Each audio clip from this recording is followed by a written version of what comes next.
Hi there, everyone. I am just tuning in here right now to talk a little bit about codependency or people pleasing and what my journey has been like as a people pleaser and a parent. And yeah, so I guess I'll just start by saying I have been on a a really long and journey of deep healing from my own codependency and kind of people pleasing tendencies. And one of the things that I've realized in doing that work of deep healing that I want to share today is that I've realized that one way in which this work is really deep work is that it's not as simple as learning to be brave enough to articulate a need or hold a boundary or um, learning to say the right thing or learning to not care what other people think. That's all part of it for sure. But one of the things that I realized fairly recently is that for me, um, I actually don't always even recognize what my own needs are. I don't even recognize sometimes what my own wants and desires are in different, interpersonal situations and in relationships with people of all kinds. Um, and the way that that has shown up for me is that I will often be in a situation, say yes to a thing, or not express a need that I might have had in that moment, and then I'll later feel resentful um, or upset about it, and I'll have to explore where that feeling comes from. But in the moment that I could have articulated a need or held a boundary, it never even raised, it never even surfaced to my consciousness as a need that I had.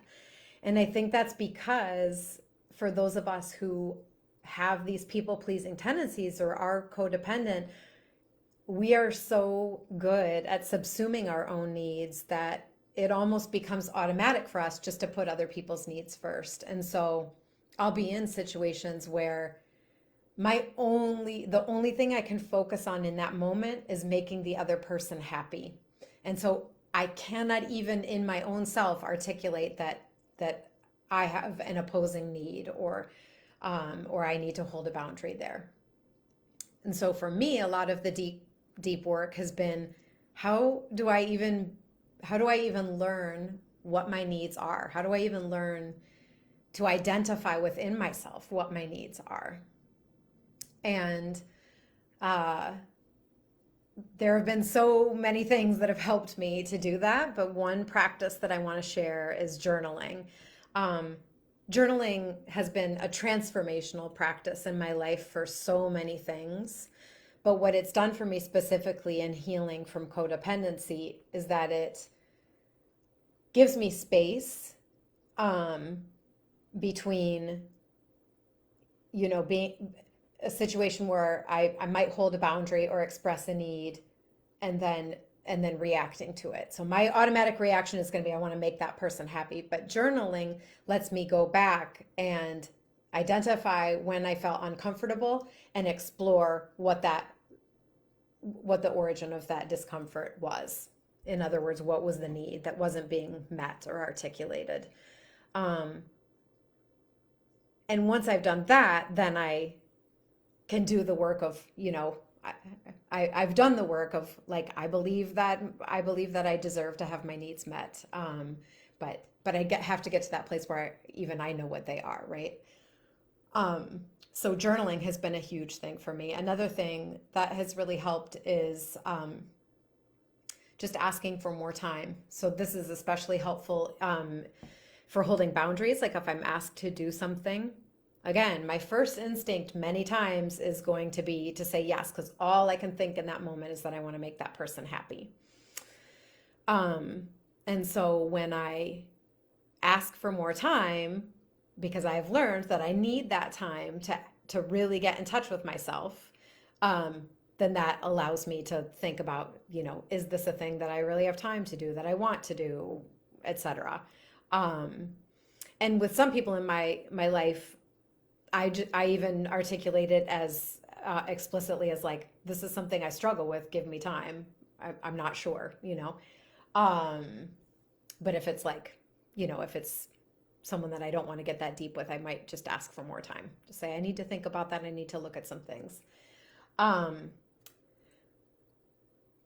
so this healing work for me has been so important, and I think it is like deeply important work for anybody who struggles with people pleasing or codependent tendencies.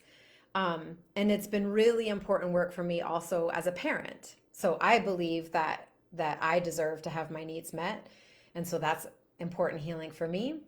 I also believe that in doing this healing work that I'm learning how to model for my kids, that they can also hold boundaries with people, that it's also safe for them to express their needs. Um, and so the other piece that I want to talk about today is how we raise our kids to honor their own needs and to hold, safe and healthy boundaries for themselves.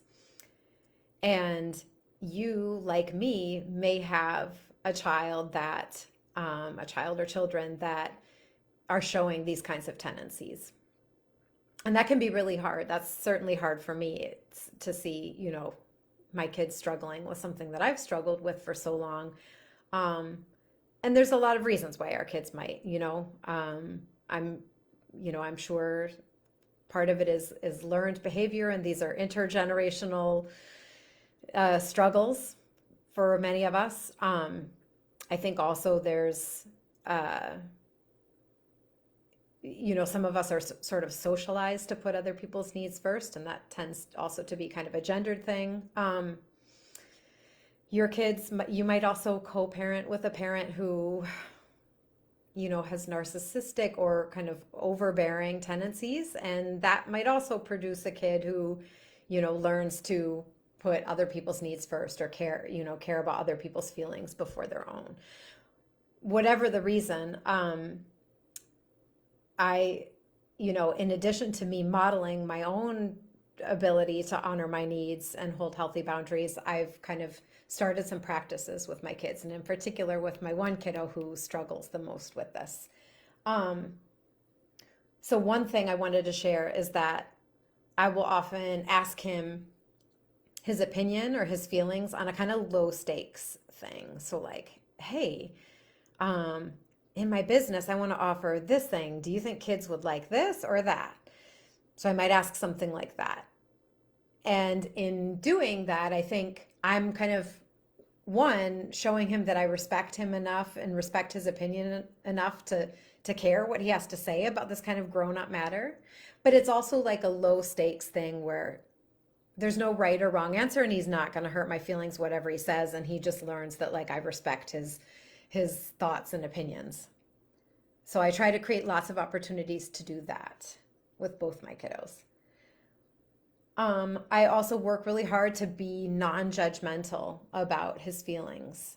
And sometimes it's hard when your kids come to you with hard feelings and you feel, even if you're not trying to make them feel guilty or bad, you know, it's hard for you to see them hurting. So I try really hard just to be very open and non-judgmental with my kids when they, share something that they're feeling with me. Um, and then another thing that I try to do when I see them struggling, and in particular, if I see them struggling, against like, well, I can't say that to this friend or this adult or this person in my life because it'll hurt their feelings. I always try to remind my kids that all of us are responsible for our own feelings, and all of us have a right to express what we're feeling. And as long as you're just being honest and you're not trying to hurt someone, they can handle their own hurt feelings. No one ever died from hurt feelings. And especially when we're talking about grown-ups in their life, that's our job, is to handle our own business. And so you don't need to worry about that, because that's our job to worry about that. It's our job to worry about our feelings. So, those are some of the things that I have done to heal from my own codependency and that I do to try and raise kids that feel safe and can hold safe and healthy boundaries. It's important work.